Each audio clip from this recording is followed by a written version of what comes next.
Então, pessoal, vamos trabalhar aqui nas questões de banco de dados e Python voltadas para o concurso da Polícia Federal. Vamos lá. A seguir são mostradas como exemplo as duas primeiras linhas, a linha de título e a primeira entrada de dados das tabelas de nome clientes e de nome pedidos. Ok. A partir das informações precedentes, julgue os itens a seguir em relação ao tratamento de dados e tabelas utilizando a SQL, considerando que, por padrão, todas as instruções são finalizadas com ponto e vírgula após a última cláusula. Então ele coloca assim, ó, a instrução a seguir é utilizada para selecionar todos os registros da tabela cliente. Então observa, você tem aqui a tabela clientes, e se eu quero selecionar tudo, observa que eu estou utilizando esse asterisco, todos. Então observa que isso é verdade, ó, de onde? Ó, selecionar de clientes. Então, da onde é que eu vou fazer essa seleção? Seleção de todos os elementos de clientes. Então, o comando select asterisco from clientes é uma instrução válida em SQL que seleciona todas as colunas e todos os registros da tabela clientes. O asterisco indica que todas as colunas devem ser retornadas. Portanto, o item estaria certo. Próximo. Em uma instrução, a cláusula where somente pode ser utilizada para estabelecer critérios para campos referentes a lugar, como cidade e endereço. Observe que ele colocou uma limitação e esse item vai estar errado, pessoal. A cláusula where é utilizada para filtrar registros com base em qualquer coluna, não apenas colunas relacionadas à localidade. Exemplo de where com outra coluna. Por exemplo, select todos de clientes, where, onde eu encontrar o nome igual a Jorge Souza. Observe que eu coloco entre aspas simples. Então, observe que a cláusula where pode ser utilizada com qualquer tipo de dado, como nomes, datas, números, etc. Não apenas com cidade ou endereço. Então, esse item estaria errado.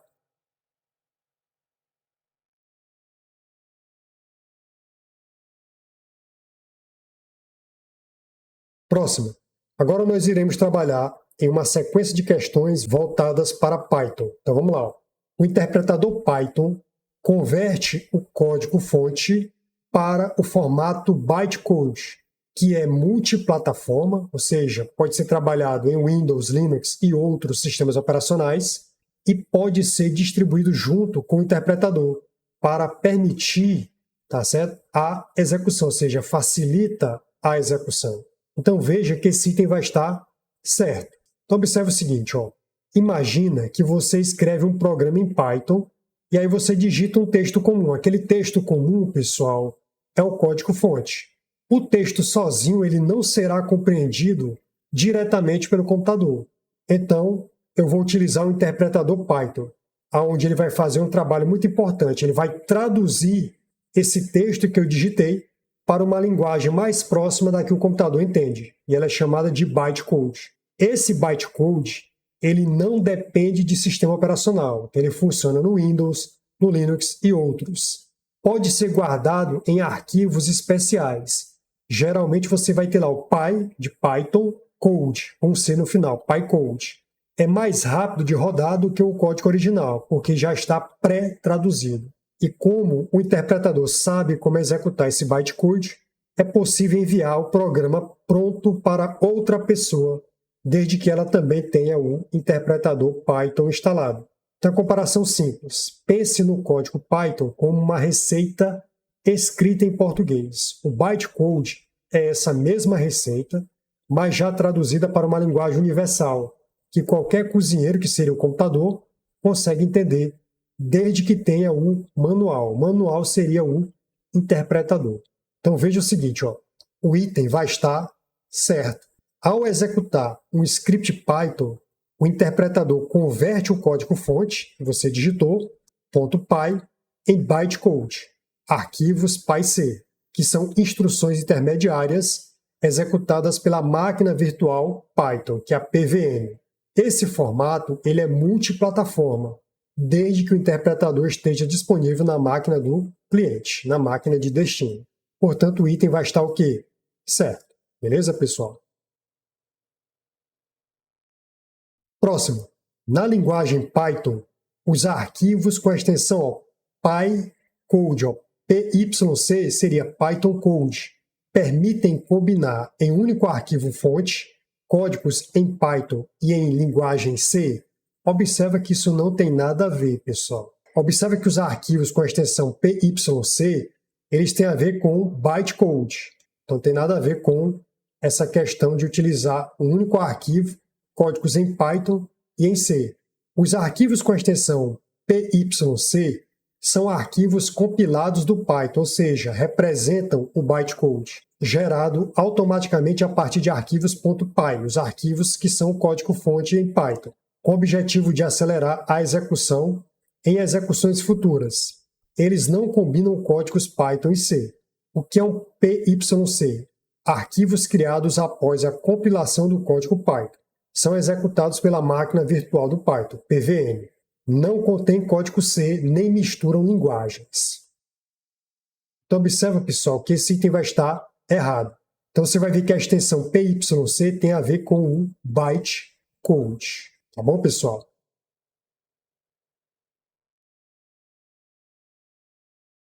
Próximo. Os blocos de código em Python são delimitados pelo uso de chaves, que abrem e fecham cada bloco. Observa, pessoal, que isso não tem nada a ver, isso está errado, pessoal. O Python, ele trabalha com indentação, que são esses afastamentos, esses recuos. Então, a indentação é um dos pilares da linguagem Python. Diferente de outras linguagens como C ou Java, onde eles utilizam chaves para definir blocos de código, o Python utiliza o recuo, espaços ou tabulação para indicar bloco de execução. Então, observa que eu estou definindo aqui, saudação, nome. Observa que eu fiz esse afastamento, essa indentação. Observa que eu posso colocar uma tabulação ou espaços. E ele vai entender que ele vai executar esse bloco. Tranquilo, pessoal? Então, observa que a saída aqui será Olá, João. Então, se nome executa, apresenta na tela Olá e o nome de quem digitou. Caso isso não aconteça, você vai apresentar na tela, print, você vai apresentar na tela, nome não informado. Ok, pessoal? Agora observe que no segundo caso, não existe uma indentação, essa marcação, para que ele entenda que ele deve executar, tá certo? Naquela ordem ali, aquele bloco de instruções. Então você vai ver que vai gerar um erro. E esse erro está aqui embaixo. Esperava-se uma indentação. Ok, pessoal? No Python, após uma estrutura de controle como def, if, else, for, o próximo bloco deve ser indentado, recuado, normalmente com 4 espaços ou uma tabulação. Então, os blocos de código em Python são delimitados pelo uso de chaves que abrem e fecham cada bloco. Você viu que esse item vai estar errado, pessoal. Python não utiliza chaves para delimitar bloco de código como faz o C, Java ou JavaScript. Em vez disso, Python utiliza indentação, espaços ou tabulação para definir blocos de código, sendo uma característica fundamental da linguagem. Então, esse item estará errado. Então, até agora, questões de fundamentos do Python. Próximo. Geralmente, utiliza-se o loop while quando o número de execuções é conhecido antes da execução desse loop. E utiliza-se o loop for quando o número de execuções ainda for desconhecido antes da execução desse loop. Na verdade, é ao contrário, pessoal. O for vai trabalhar com algo que eu conheço e o while vai ser algo desconhecido. O for é utilizado quando o número de repetições é conhecido ou baseado em uma sequência. O while ele é utilizado quando o número de repetições depende de uma condição, ou seja, é incerto. Então, eu coloquei aqui, para o for, para i, até esse arranjo de 3, ele é conhecido, até 3. Observe que eu consigo ver esse bloco de repetição, esse loop. E o while, observe que o while tem a ver com uma condição, ele é incerto. Fazer algo até que aconteça alguma coisa. Então, observa que ele é incerto. Beleza, pessoal? Então, for é para algo que seria certo e while para algo que seria incerto. Muito bem, então o item estaria errado.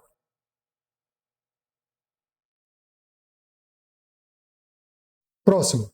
Para evitar a interrupção do módulo principal do programa Python, recomenda-se tratar como exceção erros, tais quais divisão por zero, entre outros. Isso é verdade, pessoal. Eu tenho que fazer o tratamento para que eu possa ter o resultado final correto. Então, observa. O Python ele utiliza tratamento de exceções com try e except para evitar que erros como divisão por zero, erro de índice, erro de tipo, etc., interrompam a execução do programa. Então, eu coloquei o seguinte, olha, quando x for igual a 1 sobre 0, qual é a exceção? Vai haver uma divisão por zero. O que vai apresentar na tela? Um texto que vai me indicar, ó, divisão por zero detectado.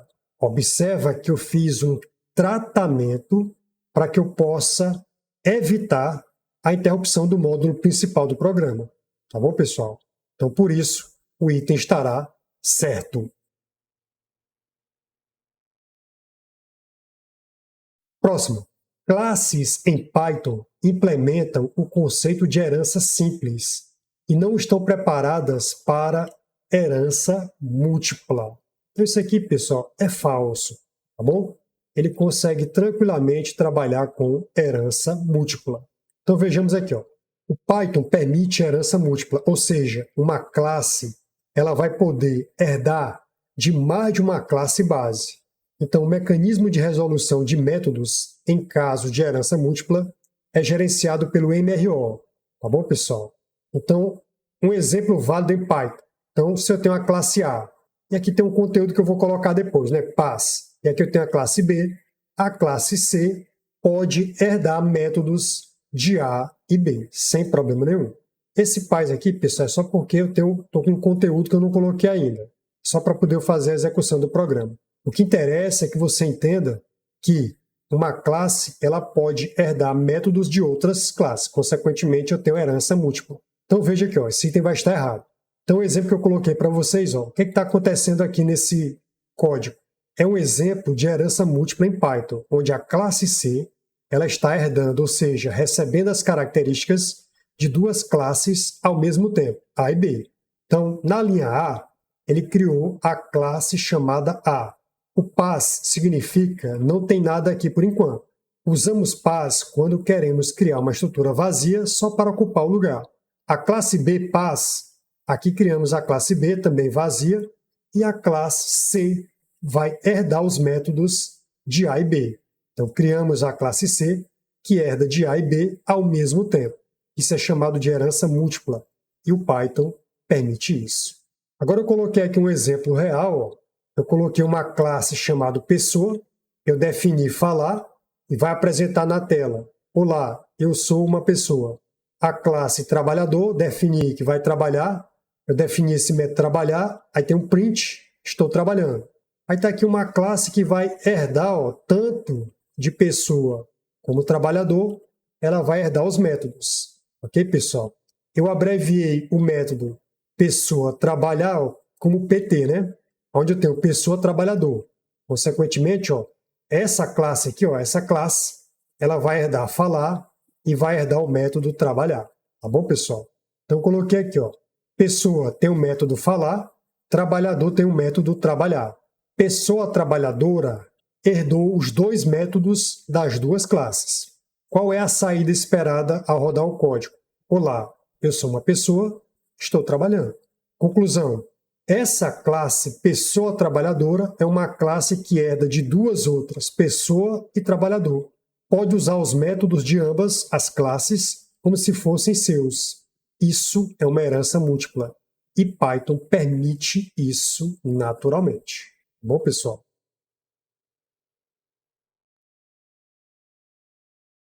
Então esse item vai estar errado porque o Python, sim, ele implementa a herança múltipla. Próxima.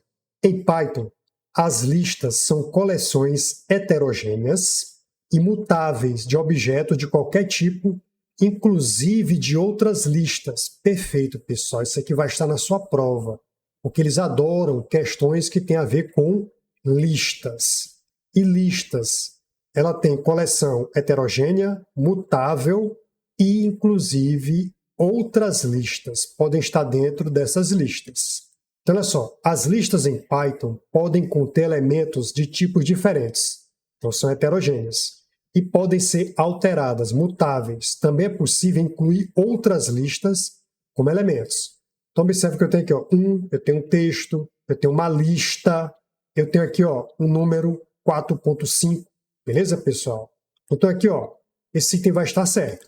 Então, observe o seguinte, ó, as listas em Python são estruturas de dados no tipo sequência ordenada, que aceitam valores de qualquer tipo, número, strings, que é um conjunto de caracteres, objetos, outras listas. Permitem alterações depois de criadas, são mutáveis. Podem conter valores misturados, listas heterogêneas. Então, coloquei aqui, ó, essa lista ó, tem o 42, que seria um número inteiro, um texto, que seria uma string, 3.4, que seria um float, um número quebrado, e aqui você tem uma lista de 1 até 3. Ok, pessoal? Inclusive, você nota ó, que essa lista ela é contada o seguinte, ó, índice 0, índice 1, índice 2, índice 3. Então, isso aqui tudo ó, é o índice 3, ó, que está aqui, ó, é o índice 3. E aí eu estou indicando, dentro dessa lista, um outro índice. Ó.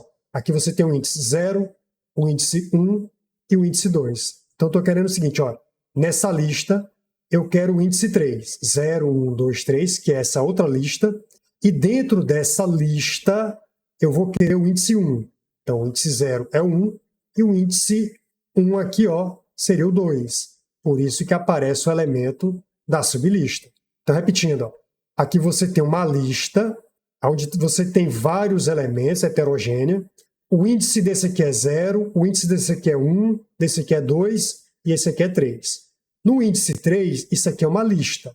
E dentro dela, eu vou ter novamente um índice 0, 1, 2. Então, eu posso pegar um elemento dessa sublista. Dentro de uma lista, eu tenho uma outra lista, que seria uma sublista. E dentro dela eu peguei qual?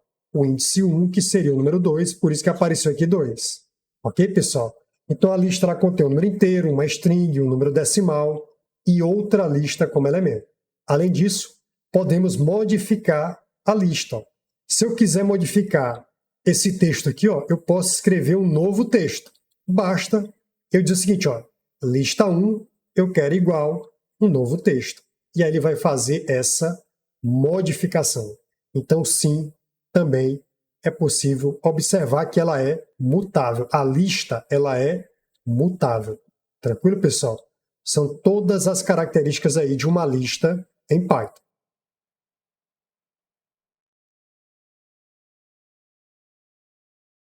Próximo.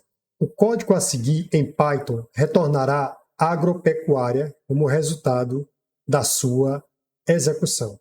Então, observa que inicialmente eu tenho aqui uma lista. Ok, pessoal? Então, aqui eu tenho uma lista. E aqui eu tenho o índice 0, o índice 1 e o índice 2. Observa que ele diz o seguinte, olha, o índice 1 eu vou substituir pela palavra empresa. Observa que ele vai utilizar a ideia do mutável, né, pessoal? Então, X vai passar a ser igual a quem? Brasileira.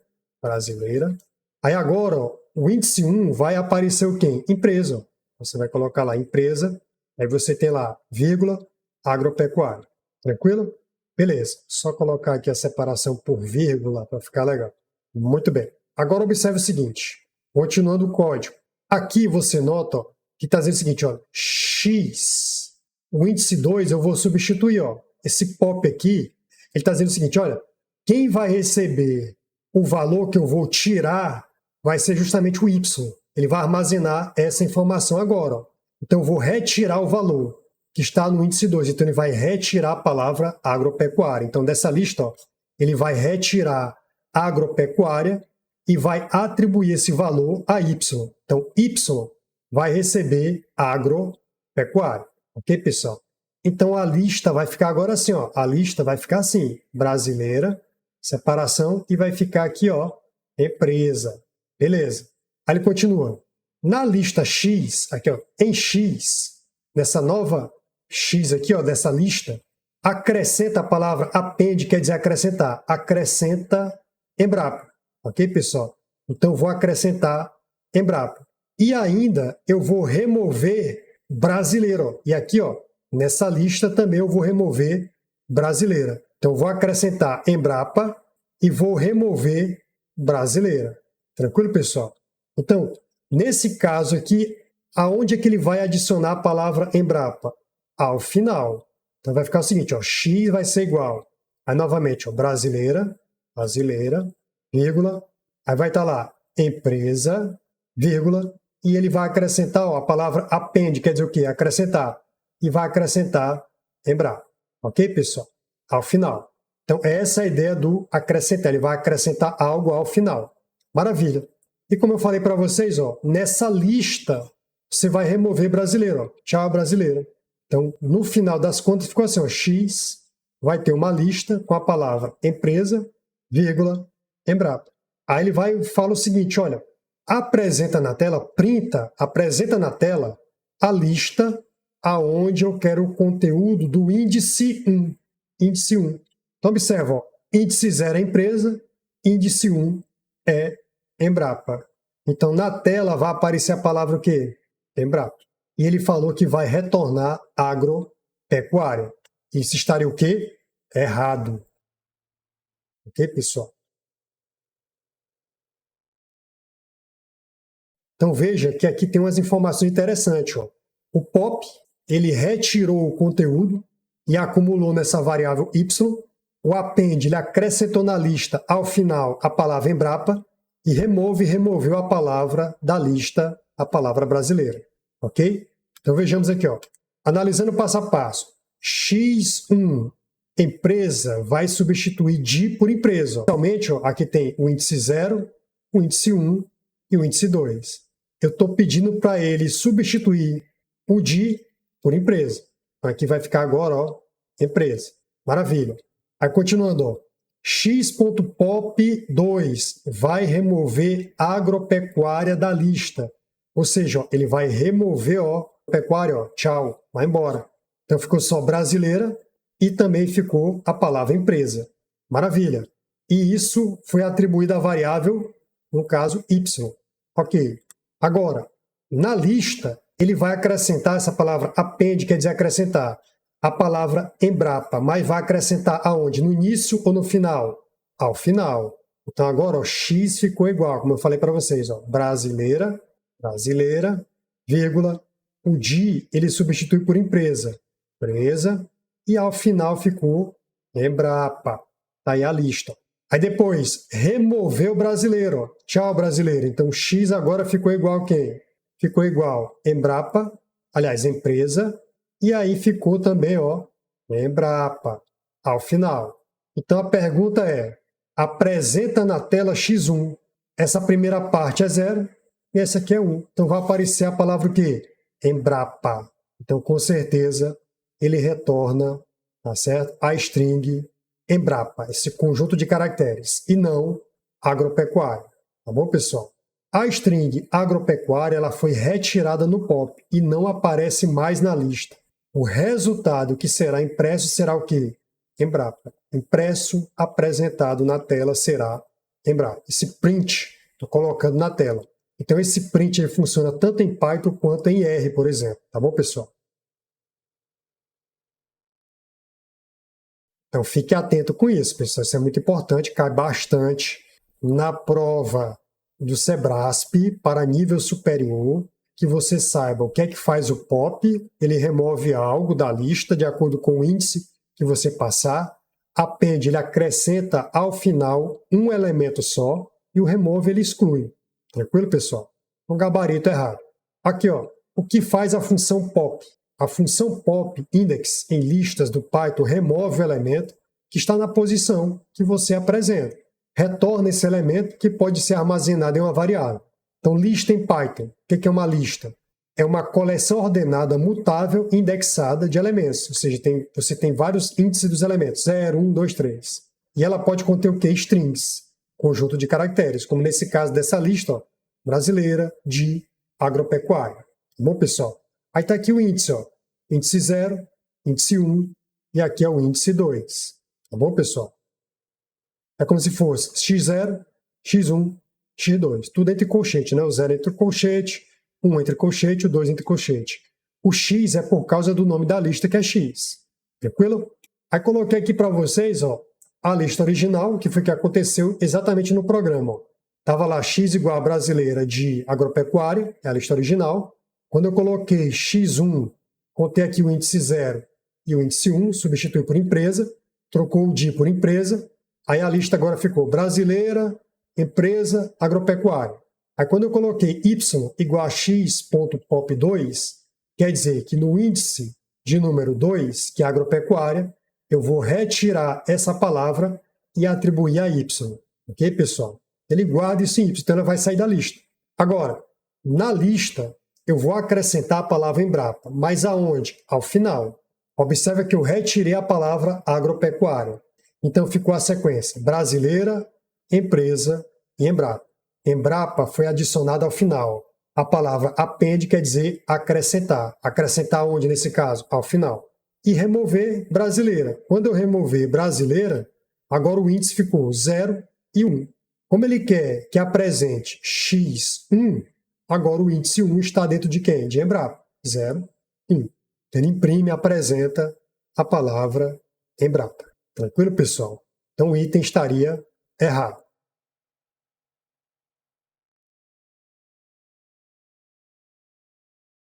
Próximo. O método POP, que a gente acabou de ver, ele remove um par de chave valor de dados, retornando o valor correspondente à chave removida. Então esse item vai estar correto, pessoal. Em Python, quando dados é um dicionário, o método POP ele remove a chave e seu valor associado no dicionário. Retorna o valor que estava associado à chave. Exemplo, eu tenho dados igual a nome, João, idade, 30, cidade, Brasília. Então, observe que aqui eu estou dizendo o seguinte, olha, o valor que eu quero nesse dicionário aqui, ó, dados, certo? Eu quero, ó, pop idade. Eu vou acumular aqui, ó, quero exatamente o valor da idade. Qual é o valor da idade? Ó? 30. Beleza. Então, quando eu imprimir, vai sair o valor 30 e os dados, qual é a saída? Que vai apresentar? Vai retirar isso aqui, ó. Isso aqui vai ser retirado. Vai ficar somente quem? Nome, João, cidade, Brasília. Porque o POP ele vai retirar esse conteúdo e acumular numa variável. Tá bom, pessoal? A chave idade ela foi removida. O valor 30 foi retornado e armazenado em valor. Se a chave não existisse, o POP gera erro, a menos que você informe um valor padrão. Então, por exemplo, valor igual a dados, ponto, POP, e aqui você vai ter idade, e se eu não encontrar a idade, apresenta o valor 0.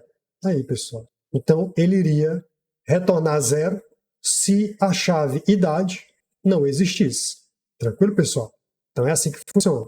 Veja que nesse exemplo aqui, pessoal, eu utilizei um dicionário em vez de uma lista. Porque é o seguinte, ó, quando você pensa em dicionário ou dict, que é a abreviação, eles são uma forma de armazenar elementos como você iria fazer uma lista. Só que diferente da lista, em vez de eu usar o índice, eu vou atribuir uma chave fixa, tá bom? E aí ele vai acessar o elemento utilizando a chave. Ok, pessoal? Então aqui a chave, nome, idade, cidade, bom, pessoal? Ele vai atrás dessas chaves valor, beleza? Então é assim que funciona. Então o item vai estar certo. O método POP, ele remove um par de chave valor de dados, retornando o valor correspondente à chave removida. Então veja, pessoal, temos um dicionário em Python. Então quando eu tenho dados igual, entre aspas, a chave, nome, dois pontos, entre aspas, valor, João, vírgula, idade, chave, dois pontos, 30, valor. Então sempre tem a chave, que observa que é o início, né, a chave, e aqui é o valor. Sempre tem uma chave, e aqui é o valor. Então, nesse caso aqui, eu estou utilizando, em vez de uma lista, eu estou utilizando um dicionário. Porque a lista, ela trabalha com índice. E aqui eu já chamo o conteúdo direto, a chave. Então, o que é o dicionário em Python? O dicionário é uma estrutura de dados que armazena pares chave e valor. Ou seja, key e valor. As chaves são os nomes dos campos. No exemplo, ó, nome, idade, cidade. Tudo isso aqui seriam os campos relacionados às chaves. E os valores são os dados associados a cada chave. No exemplo, João está associado à chave nome, 30 à chave idade, Brasília à chave cidade. Observe que eu fiz aí um dicionário, chave, valor. Conteúdo tem chave e valor. Beleza? Então, o que faz o método POP? O método POP e a chave, nesse caso, ele remove o par chave-valor do dicionário e retorna apenas o valor da chave removida. Então, valor removido igual a dados.pop idade, é um exemplo. Print o valor removido, saída, 30. Print dados, nome, João, cidade, Brasília, foi o que aconteceu. A chave idade e o seu valor 30 são removidos. A variável valor removido recebe o valor 30. No resumo, dicionário é uma estrutura com pares chave-valor e o pop-chave remove a chave e retorna o seu valor. Então, dessa forma, você viu que o gabarito para a nossa questão vai ficar aí exatamente certo. Tranquilo, pessoal? Então, por isso, você marca aí C.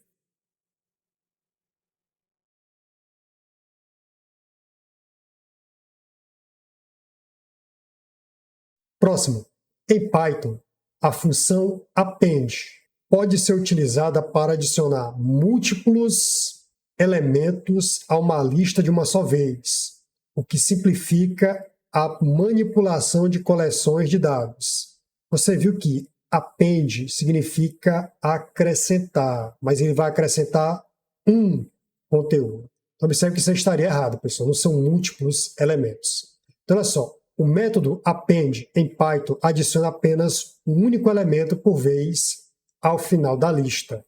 Se você tentar passar múltiplos elementos, eles serão adicionados como um único item agrupado em uma lista dentro da lista.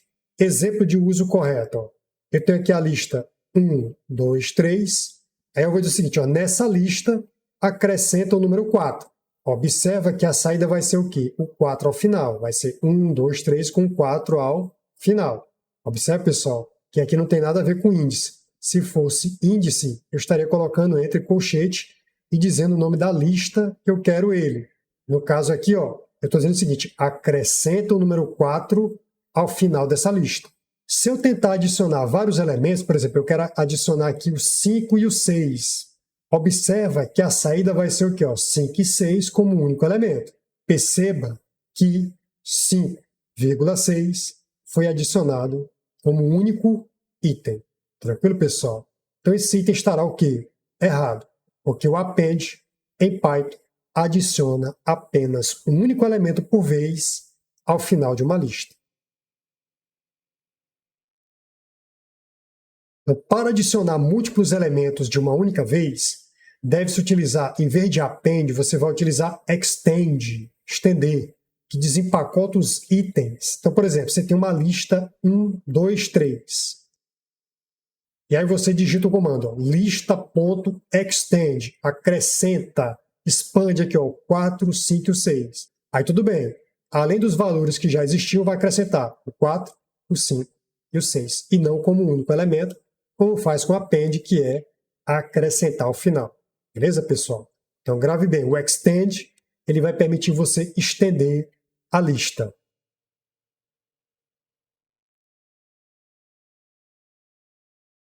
Próximo. Considerando que um projeto desenvolvido em Python há uma lista inserida como numLista, que é o nome da lista, igual a essa lista aí, 3, 4, 8, 5 e menos 2. Julgue os itens seguintes, assumindo que nos comandos em análise o sinal de maior, maior, maior indica cada linha de comando e que a tecla Enter foi pressionada após cada linha de comando. Beleza. O comando, então o que nos interessa? Esse comando aqui, num_lista.extend, a gente acabou de ver, ele vai estender 2,20. Acrescenta 2 elementos à lista original quando executado. Você vê que ele vai estender, então ele vai acrescentar o 2 e o 20. Ok, pessoal? Então isso aqui ficará correto. Além dos valores que já estavam lá, 3, 4, 8, 5 e menos 2, ele vai acrescentar o 2 e vai acrescentar o 20. Ele estendeu a lista. Tranquilo, pessoal? Então o item estará certo. Próximo. O valor da expressão 3 elevado à quarta potência mais 8 que multiplica 5 elevado a menos 2 pode ser encontrado executando a linha de comando a seguir. Então vamos lá. O comando começa a partir daqui. Então tem aqui 3 asterisco asterisco é a mesma coisa de potência, mais 8 vezes, aqui 8 vezes 5 elevado a menos 2. Observe que está aqui 5 potência, observe que asterisco, asterisco, duas vezes seria potência. Lá na lista, ele quer o índice, lembra que se for o índice, você vai ver que está entre colchete aqui,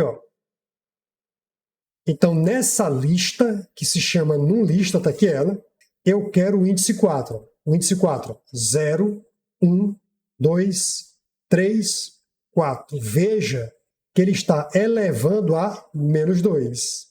Então, ficou exatamente igual a essa fórmula aqui, 3 elevado a 4. Então, observe que se eu quiser 5 elevado ao cubo. 5 elevado ao cubo. Tranquilo, pessoal? Então, se eu quiser, por exemplo, nessa lista, eu quiser 5 elevado ao cubo. Então, eu vou dizer o nome da lista e aí eu vou dizer qual índice que eu quero. O índice, no caso, é o 3. Então, no caso, eu vou colocar 0. Então, está elevado a 3, que está no índice 0. Está aqui o 3. Aqui ficaria a mesma coisa, 5 elevado ao cubo. Tranquilo, pessoal? Então, esse item também estaria certo. Questão interessante, né?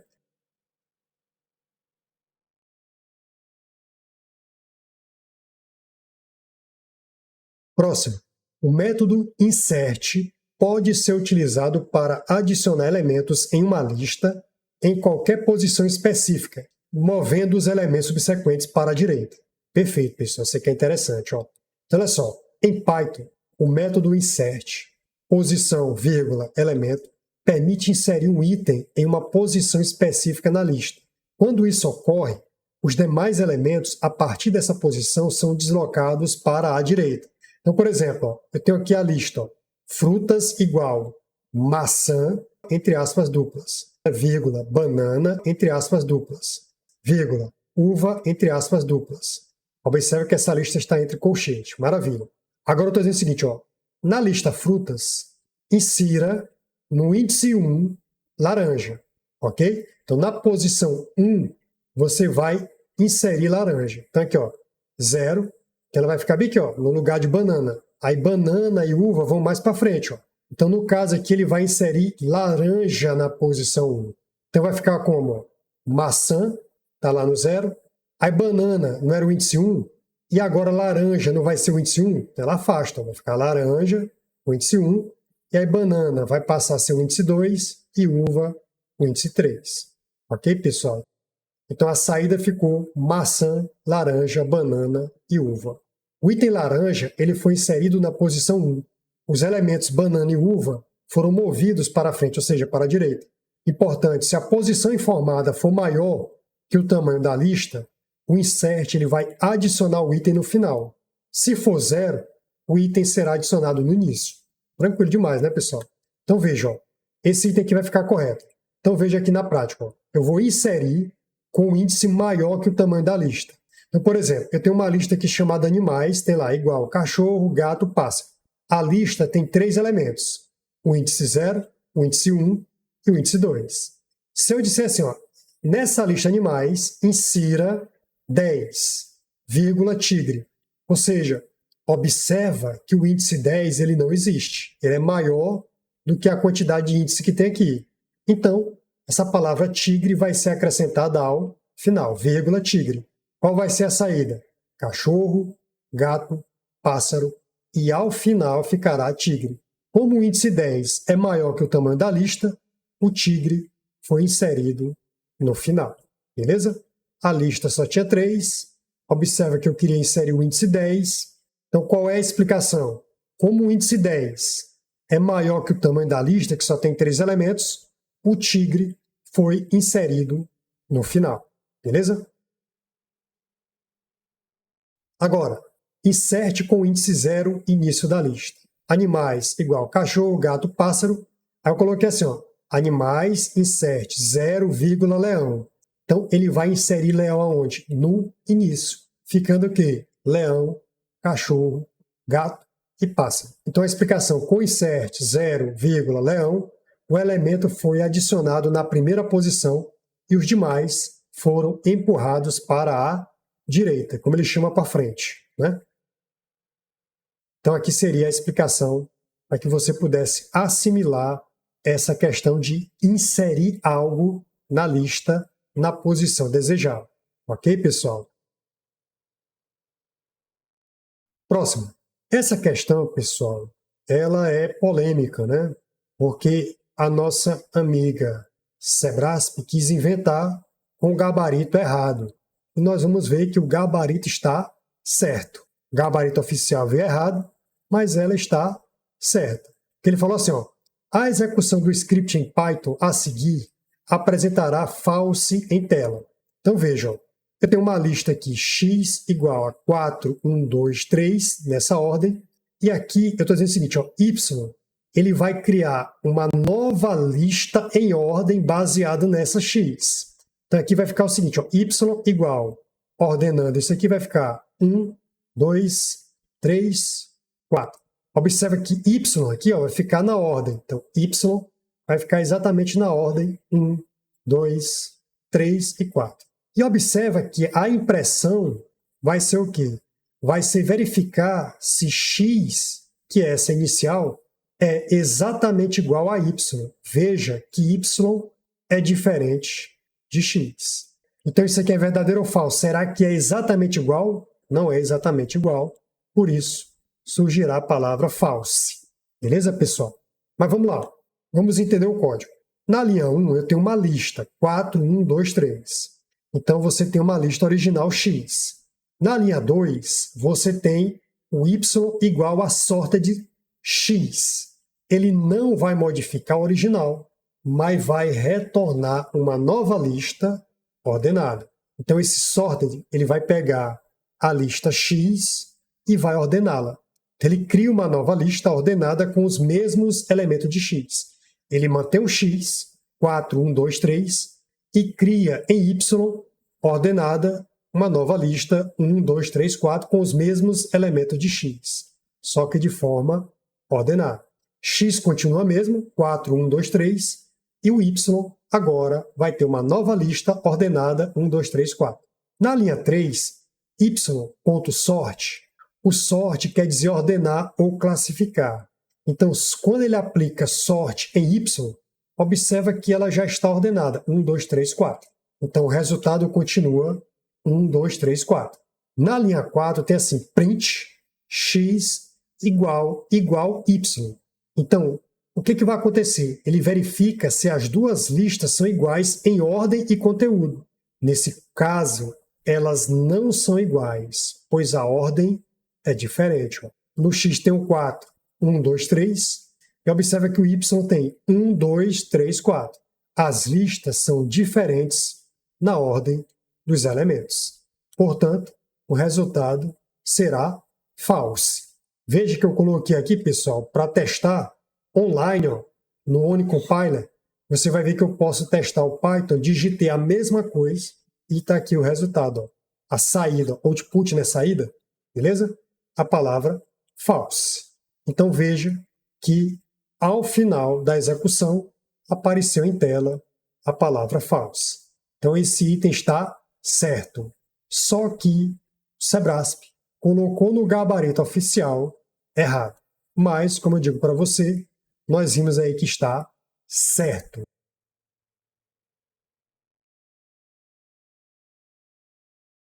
Próximo. Se no código a seguir a variável produção armazena a produção em toneladas de diferentes produtos agrícolas, então essa variável é do tipo dicionário. Então está dizendo que já é um dicionário. E após a execução do código, a soma da produção de milho e de soja será de 2.300 toneladas. E a chave trigo, observe que sempre dentro de um dicionário eu tenho a chave valor, observe que trigo aqui é uma chave, não existirá mais em produção. Será que isso é verdade? Então vamos analisar. Então observe que eu tenho aqui em produção esse dicionário, ó, milho, 1.200, soja, 800, trigo, 500 e algodão, 300. Observe que ele fala assim, ó, a produção milho, aqui ó, ele vai agrupar, somando e atualizando. Ó. Então, milho vale quanto? 1.200.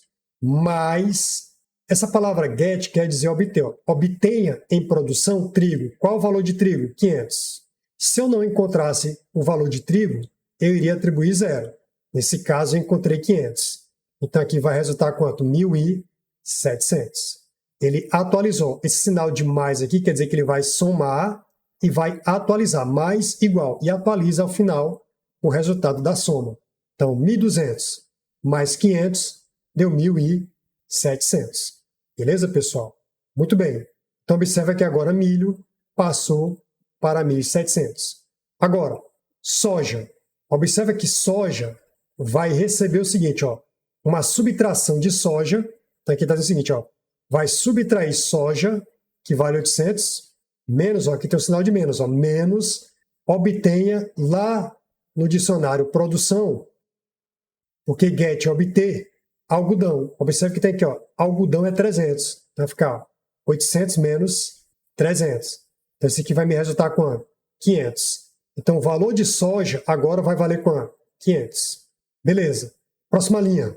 Produção batata é igual a produção. Aí observe que tem aqui a palavra pop. Pop você já sabe que vai retirar algo. Então, o que ele está dizendo? Olha, você vai retirar trigo, e vai atribuir esse valor de trigo vezes 2 a batata. Então, aqui vai surgir batata, e o valor que ela vai receber vai ser quanto? Vai ser o valor de trigo, que é 500, vezes 2, que vai dar 1.000. Então, ele está dizendo aqui nessa linha que batata vai receber do dicionário lá, excluindo ó, trigo vai embora, o valor de trigo vezes 2. Qual o valor de trigo? 500 vezes 2, 1.000. Então, batata agora vai ser quanto? Vai ser 1.000. Aí ele diz o seguinte, print, produção. Ok, pessoal? Qual será o valor da produção? Então, como é que ficou agora o nosso dicionário? Então, o nosso dicionário ficou assim, ó, produção igual. Aí, chave. Aí você vai dizer chave valor. Milho está sendo quanto? 1.700. Aí você tem soja, está sendo quanto? 500. Aí você tem agora aqui, ó, na sequência, algodão. Algodão não foi apagado, algodão está valendo quanto? 300.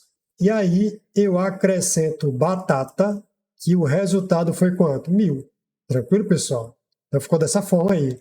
Ele vai apresentar isso aqui ao final. Milho, soja, algodão, batata. Só que ele quer a soma da produção de milho e de soja. Então, milho, 1.700, mais soja, 500. Então, você fazendo essa soma aí, 1.700 mais 500 dá 2.200. Ele falou que iria resultar em 2.300 toneladas. Então, isso aqui estaria errado. A chave trigo não existirá mais. Perfeito, isso aqui é verdade. Agora, o resultado de milho e soja foi 2.200. Então, esse item estaria realmente errado. Então, vejamos aqui, ó. Vamos acompanhar a execução do código. Ele quer milho mais igual a trigo. Vai ser 1.200 mais 500, que a gente encontrou 1.700. Aqui, ó, o valor de milho mais o valor de trigo. Aí depois, soja menos algodão. Soja, que é 500, menos algodão, que é 300, que me deu 500. Maravilha. Já a batata é igual a trigo vezes 2.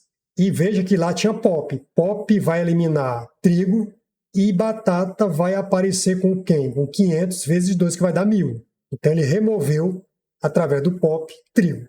Então o novo dicionário vai ser quem? Milho, 1.700, soja, 500, algodão, 300 e batata, 1.000.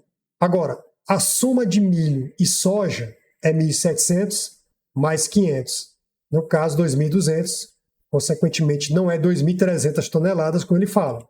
A chave trigo realmente ela foi removida.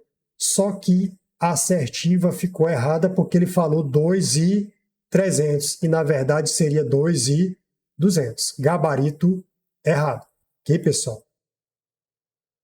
Então agora veja aqui analisando linha por linha. A produção milho mais igual produção get trigo zero significa que mais igual é o operador de atribuição composto, que seria o quê? A é igual a mais B. Então seria a produção milho mais igual significa pegue o valor atual da produção de milho e soma com o valor da produção de trigo, depois atualize o valor de milho. Ok, pessoal? Então a produção.get obter trigo, caso não encontre trigo, apresenta zero. Busca o valor da chave trigo. Se ela não existir, retorna a zero e evita erro. No caso, nós vimos que deu 1.700. A produção soja menos igual produção get, algodão, vírgula zero, né? O operador menos igual é o equivalente a A igual a A menos B. Subtrai o valor da produção de algodão do valor total do valor atual de soja, que nós vimos que deu 500. E a produção batata igual a produção.pop trigo vezes 2. A produção.pop trigo remove a chave trigo do dicionário e retorna o seu valor 500. Multiplica esse valor por 2, que vai dar 1.000, e cria a nova chave chamada de batata com o valor de 1.000. Tranquilo, pessoal? O resultado vai ser o quê? Produção batata 1.000. E a chave trigo não existe mais no dicionário após o pop. Resultado final, 1.700, 500, 300 e 1.000. A soma que nós vimos foi milho e soja, que deu 2.200. Tá bom, pessoal? Fiz aqui essa repetição para que você possa assimilar essa questão.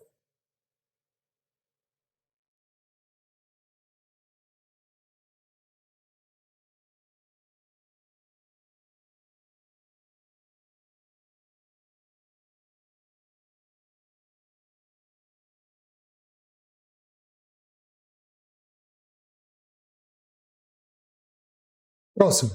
Nessas condições, é correto afirmar que a execução do comando print dados 3, 2 retornará o valor 2.300?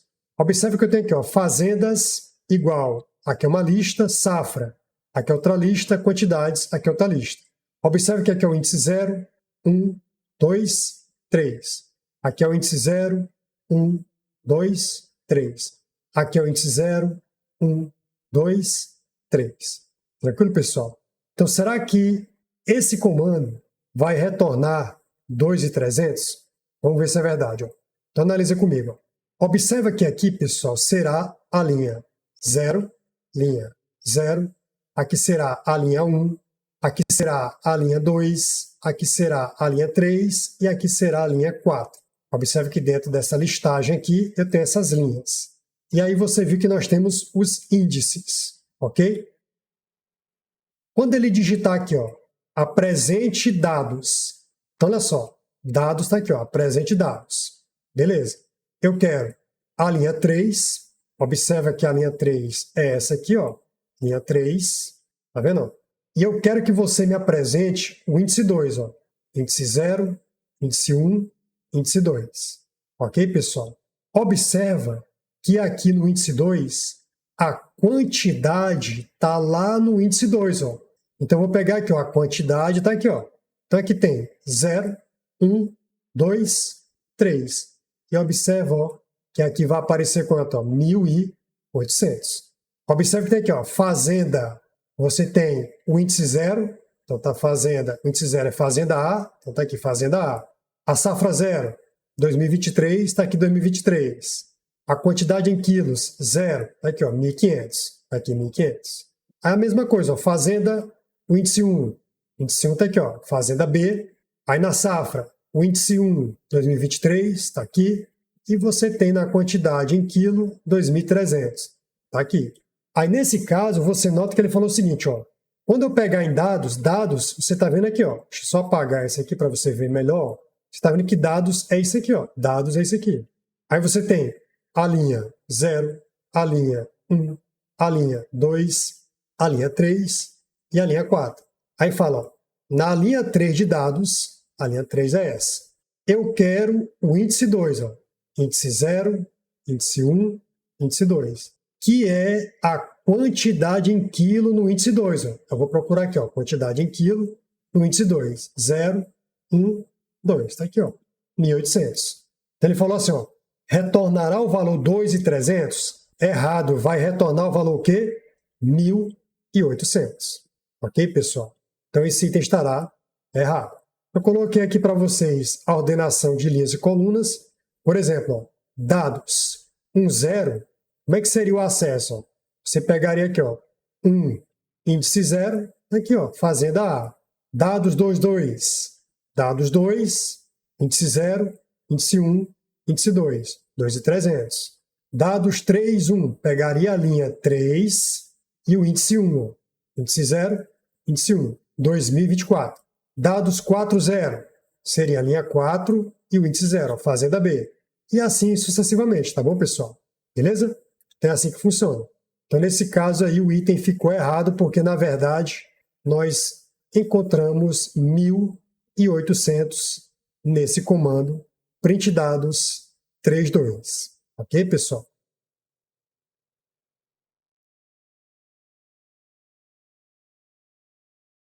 Próximo, o código apresentado a seguir utiliza a estrutura de dados do tipo conjuntos e, após a sua execução, a variável culturas conterá café e soja, e a variável total culturas terá o número 2 como valor. Será que isso é verdade? Então, estou definindo aqui, ó, definindo culturas underline comuns como fazenda 1, fazenda 2, retornar fazenda 1 com a interseção com fazenda 2, ou seja, o resultado que eu quero que retorne é justamente a interseção entre fazenda 1 e fazenda 2.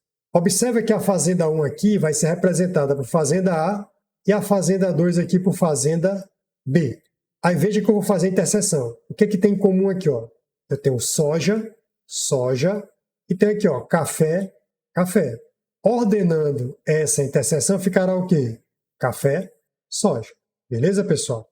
Então ele fala aqui, ó, culturas igual a culturas comuns, que é isso aqui. Então, culturas vai valer o que está aqui dentro. Fazenda A, fazenda B, tá aqui, ó, fazenda A, fazenda B. Total de culturas. Aqui, qual é o tamanho? Qual é a dimensão? Qual é? 2, porque eu tenho 2 valores aqui dentro. Ok, pessoal? Então, print culturas comum, culturas, vai aparecer café e soja, e o total de culturas vai aparecer quanto? 2. Então, realmente, o item estaria certo. Então, vejamos. Ó. O operador intersection retorna os elementos comuns entre dois conjuntos. Fazenda A tem milho, soja, café, trigo. Fazenda B tem café, arroz, soja, feijão. O que é comum? Café e soja. Logo, culturas terá café e soja, e o total será 2, porque tem a palavra len, len, é o tamanho lá, né? Beleza, pessoal? Então o item vai estar correto. Então, olha só, você poderia me perguntar por que fazenda A e fazenda B funcionam mesmo que a função se chame culturas comuns fazenda 1, fazenda 2? Porque em Python e em programação em geral, o nome da variável fora da função não precisa ser igual ao nome dos parâmetros dentro da função. Pense na função como uma caixa com entradas nomeadas. Você entrega valores para essas entradas, independentemente do nome que usou fora dela. Então, por exemplo, ó, eu defini aqui uma soma AB e eu quero que retorne A mais B. E aí eu disse, ó, x é igual a 5 e y é igual a 10. Então, esse A aqui vale 5 e esse y vale 10. Então, ele vai me retornar quanto? 15. O resultado será a soma desses dois aqui. Então, x e y são os argumentos. A e B são os parâmetros formais da função. Python vai passar o valor, não o nome da variável. Ok, pessoal? Mas o que interessa é que você entenda que houve uma interseção entre os elementos iguais na primeira e na segunda, e aí ele gerou um resultado com essa interseção. Beleza, pessoal? Então, o código está corretíssimo e o item estaria certo.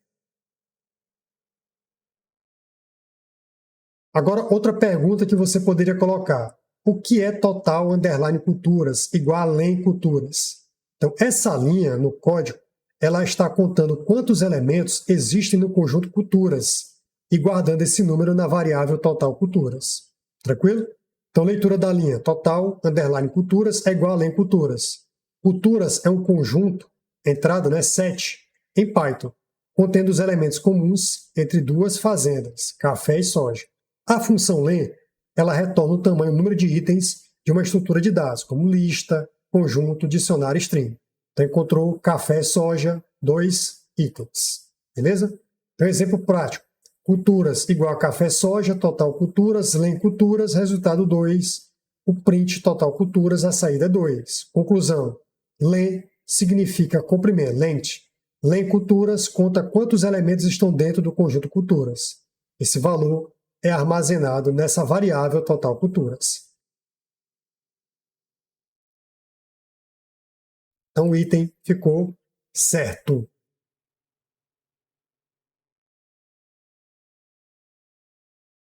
Próximo, a função print que a gente vem utilizando correntemente em Python, seguida pela mensagem entre parênteses, é utilizada tanto em Python quanto em R para exibir mensagem na tela? Com certeza, pessoal.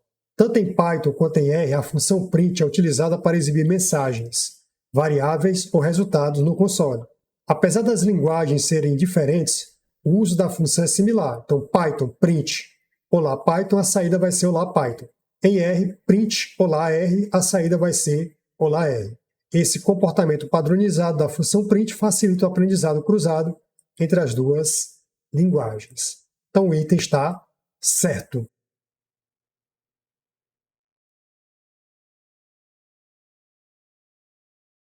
Próximo, o operador barra vertical, que é o pipe, né, pessoal? Aqui, ó, pipe, pode ser utilizado para realizar a união de dois conjuntos, retornando um novo conjunto com os elementos combinados sem duplicá-los. Então veja o seguinte, ó. Em Python, o operador da barra vertical ele é utilizado para realizar a união de conjuntos, ou seja, ele combina os elementos de dois conjuntos sem repetir valores. Está aqui um exemplo prático. A, 1, 2, 3 e B, 3, 4, 5. Se eu digitar C igual A barra vertical B, que seria a união, quando eu pedir para ele imprimir o C, ou seja, apresentar o C, a saída vai ser o quê? 1, 2, 3, 4, 5. Observe que o número 3 estava repetido em A. Em B ele só aparece uma vez.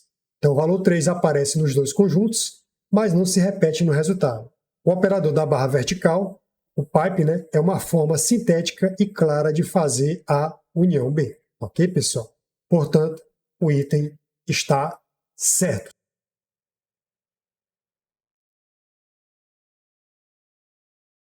Beleza, pessoal? Por aqui eu encerro esse bloco, onde eu tratei de algumas questões relacionadas a banco de dados e a Python, comparando um pouco com R, tá bom, pessoal?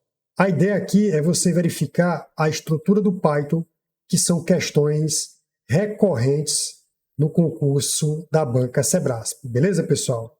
Espero ver você nas próximas aulas. Até mais!